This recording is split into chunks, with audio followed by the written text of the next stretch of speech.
आपका लक्ष्य निर्धारण तक समाप्त हो जाती है जी। स्वतः ही समाप्त हो जाती है। वहाँ फिर फल की इच्छा रहती ही नहीं, फिर तो फल की चिंता शुरू हो जाती है। आप कह रहे हैं फल की इच्छा का तो गीता में ये कहा ही नहीं गया। अगर ये कहा जाता तो सही बात है। कृष्ण कहते ही नहीं कि अर्जुन तू युद्ध कर और ये नहीं है तो ये होगा, ये नहीं है तो ये होगा। बिल्कुल बिल्कुल।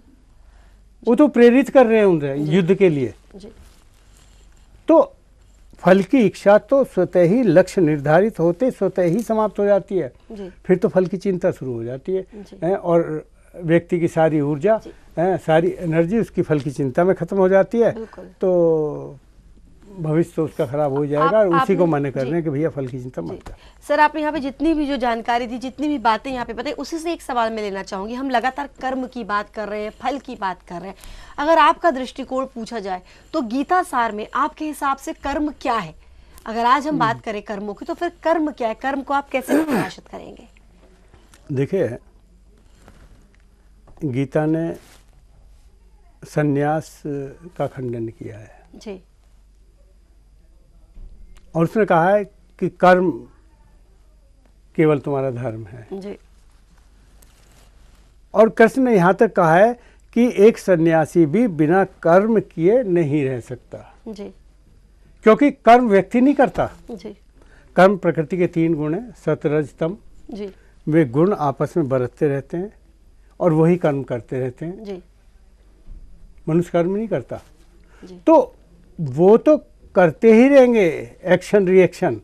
तो उनके हिसाब से मनुष्य तो कर्म करता ही रहेगा। वो किसी भी अवस्था में, वो सन्यासी कैसा भी सन्यासी हो जाओ, कितने भी बीहड़ वनों में चला जाओ, कितने भी एकांत में चले जाओ, कर्म से वो वंचित नहीं हो सकता। तो कर्म तो उसे करना ही है। तो फिर करना क्या है? कृष्ण बड़े इसमें स्पष्ट कहते हैं,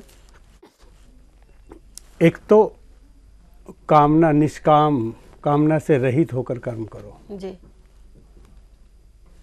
बड़ा सुंदर तर्क है उनका, बड़ा सुंदर सिद्धांत है कि जब आप कामना, फिर वही फल वाली बात है कि फल जब आप ये सोच के कर्म करेंगे कि मैं तो पास हो ही जाऊंगा और किसी वजह से आपका कर्म पूर्ण नहीं होता, उतना प्रभावी नहीं होता और आप फेल हो जाते हैं तो आपको कष्ट होगा।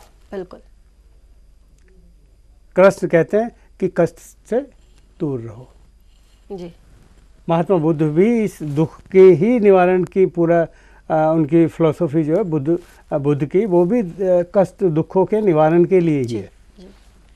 और जब बिना कामना के आप कर्म करेंगे, आप स्वाभाविक कर्म करेंगे, एक अबोध बच्चे की तरह कर्म करेंगे,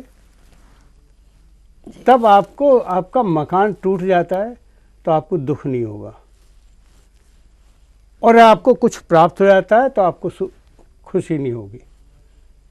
तो एक तो कृष्ण इस कामना रहित होकर कर्म करने की बात करते हैं।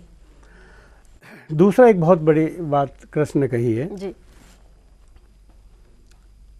कि 3 तरह के कर्म कृष्ण ने बताए हैं।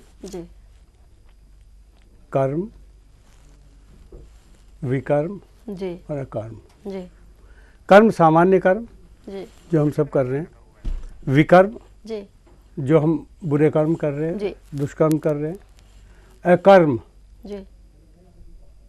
ये एक बड़ा ही गंभीर शब्द है। अकर्म का मतलब ये नहीं है कि हम कर्म नहीं कर रहे।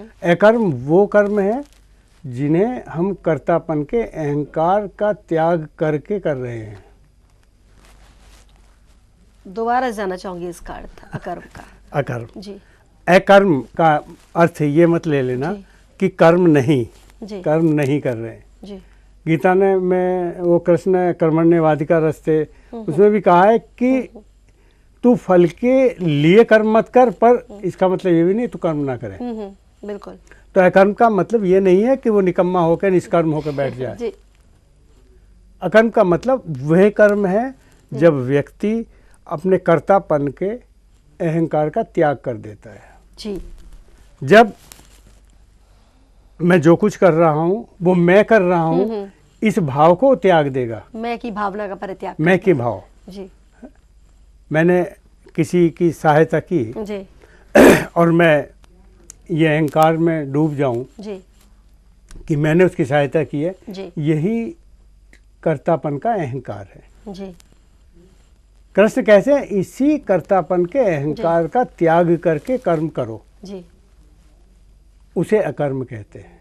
जी और जब व्यक्ति वो अकर्म की स्थिति में आ जाएगा, तब कोई भी कर्म जी उसके लिए बंधन नहीं होगा। जी तब कोई भी कर्म अथवा कर्मफल उसके लिए दुख और सुख जी का साधन नहीं बनेगा। जी जी तो कृष्ण जब कर्म करने की, निष्काम कर्म की बात करते हैं, जी तब भी उनका यही कहना है हम्म, कि कामना मत करो, जी यानी फल की कामना मत करो। जी फल तो ऊपर वाले के नाम, भगवान के हाथ में लिए है, छोड़ बिल्कुल। हाथ में छोड़ दो, जी। उसके ऊपर छोड़ दो। जी तुम कर्म करो जी और उस कर्म का जो फल होगा वो तुम्हें प्राप्त होगा ही। जी उस फल को कोई नहीं रोकेगा। जी बहुत दयालु है ईश्वर है, वो किसी के साथ बेईमानी नहीं करता बेईमानी नहीं करता। है। आप जितना कर्म करेंगे और उस कर्म का जितना फल निश्चित है, निर्धारित है, वो फल तो आपको मिलना ही है। जी जी तो फिर मैं फल की कामना क्यों करूं? ओ निष्काम कर्म कर, निष्काम होकर मैं अपना कर्म करता रहूं, जी है, फल तो मुझे प्राप्त होना ही है। बिल्कुल निष्काम और निस्वार्थ भाव से कर्म करोगे, कर्म कर रहे हो और तो गा भी रहे कुल हैं, मिला एहसान दिखा के रहे हैं। कृष्ण का जी मकसद, कृष्ण का मतलब, कृष्ण का उद्देश्य यही है कि व्यक्ति अपनी पूर्ण ऊर्जा के साथ, पूर्ण क्षमता के जी साथ जी अपने लक्ष्य प्राप्ति में लगे। जी और जब वो लक्ष्य प्राप्ति में पूर्ण ऊर्जा के साथ लगेगा, जी तो फल तो उसे पॉजिटिव ही मिलना है, बिल्कुल क्योंकि पूर्ण क्षमता से किए गए कर्म का फल पॉजिटिव होगा। ही है। बिल्कुल बिल्कुल तो फल की चिंता छोड़ो। जब फल की चिंता से आप मुक्त हो गए, तो आप कामना से मुक्त हो गए। जी जी और जब आप कामना से मुक्त हो गए, तब आप में कर्तापन का अहंकार, तब मैं कुछ नहीं कर रहा, जो कर रहा है ऊपर वाला ईश्वर करा रहा करवा है, रहा है, बिल्कुल। मैं तो बस कर रहा हूँ, मैं तो एक निमित्त मात्र हूँ। बिल्कुल बिल्कुल एक माध्यम हूँ, एक जरिया हूँ जो ईश्वर तब कह रहे हैं, उसके हाँ, आदेशों को पालन को लाया बिल्कुल। हूँ। अगर सफल होता हूँ तो वो सफल होता है, अगर असफल होता है तो वो असफल होता है। मेरा जी। काम कर्म करना है। जी। और तब कृष्ण ने क्या सोच के ये कहा होगा कुरुक्षेत्र के मैदान में, जी मगर मैं ये जरूर दावा कर रहा हूँ, अगर इस तरह आप कर्म करेंगे जी तो असफलता बिल्कुल कहीं नहीं होगी, केवल सफलता ही सफलता होगी। सफलता आपके कदम चूम रही होगी। बिल्कुल सर, आपने तो बहुत खूबसूरती से तर्क के साथ सारी बातों को सामने रखा, बताया, लेकिन चाहो कि संक्षिप्त में आप हमारे सभी दर्शकों, खास तौर पे युवा पीढ़ी को बताएं, गीता सार को वो कितना आज के समय पे धारण कर सकते हैं, संक्षिप्त में बताएं। देखिए, आज जिन परिस्थितियों में युवा पीढ़ी जी रही है, जी जिस तरह के विपरीत परिस्थितियां बनती जा रही हैं, आज हर युवक के अंदर, युवक के मन में एक महाभारत चल रहा है। जी ये महाभारत हरियाणा के कुरुक्षेत्र में नहीं, जी आपके मन में चल रहा है। बिल्कुल और वो युवा पीढ़ी का वो महाभारत जी युवा पीढ़ी के विवेक को खत्म कर रहा है। और वो विवेक जो निश्चय, एक सुनिश्चित बुद्धि, जिसे प्रज्ञा कहा गया है जी। गीता में, वो प्रदान करता है। जी कृष्ण ने भी इसमें एक जगह कहा है कि अर्जुन, सुनिश्चित बुद्धि को प्राप्त करो, और वो योग द्वारा प्राप्त होती है, निष्काम कर्म योग द्वारा प्राप्त होती है। और जब व्यक्ति सुनिश्चित बुद्धि को प्राप्त कर लेता है, तो उसमें ये करूं ऊहापोह की स्थिति खत्म हो जाती है। जी तो कृष्ण गीता में यही उपदेश देते हैं कि आप ऊहापोह की जो स्थिति है वो जी उससे दूर हो, विवेक को विकसित करो। बिल्कुल। और पूरी गीता अगर ध्यान से पढ़ी जाए, और उसमें जितना, मतलब ज्ञान का बहुत गहरा सागर है, आप उसमें बिल्कुल। जितना डूबा जाएगा उसमें उतने ही मोती मिलेंगे। और पूरी ग्रंथ, जी ये व्यक्तित्व विकास का ग्रंथ जी है। अगर आप इसे पढ़ें और उस पर चलें जी। तो आप पूर्णता की ओर चलेंगे, आपका सर्वांगीण विकास होगा। बिल्कुल। तो युवाओं से मेरा निवेदन है, मेरा संदेश है कि वो गीता को पढ़ें और उसके सिद्धांतों को आत्मसात करें, व्यक्तित्व विकास हो।